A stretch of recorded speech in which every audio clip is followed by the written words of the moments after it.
সম্মানিত সুধী দর্শক মণ্ডলী, আসসালামু আলাইকুম রহমতুল্লাহি ওয়া বারাকাতুহু। এটি জরুরি গুরুত্বপূর্ণ বিষয়ে আপনাদের সাথে কথা বলছি। বিগত সরকারের সময় আমাদের দেশে রাজাকারের একটি তালিকা প্রণয়ন করা হয়েছিল। প্রায় 8,500 রাজাকারের একটি তালিকা প্রণয়ন করা হয় মুক্তিযুদ্ধ বিষয়ক প্রতিমন্ত্রী মোজাম্মেল হক সাহেবের তত্ত্বাবধানে। কিন্তু পরবর্তীতে যখন রাজাকারের তালিকাটি প্রকাশিত হয়, কিন্তু এক রহস্যজনক কারণে এটি আবার প্রত্যাহার করা হয়। আমি অন্য কোনো কিছু বলতে চাই না, রাজাকারের তালিকাটি সম্পূর্ণরূপে আবার পুনর্প্রকাশ করা হোক।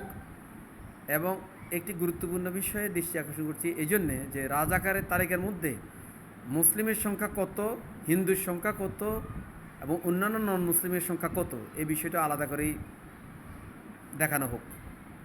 শুধুই মুসলিমদের মধ্যে যারা রাজাকার আছে তাদের তালিকাটি দেখানো হচ্ছে, হিন্দু এবং নন মুসলিম অন্য যারা আছে তাদের মধ্যে যাদের নাম আছে রাজাকারের তালিকায় তাদের নামটিও প্রকাশ করা হোক। আজকে এটি আমাদের জোর দাবি।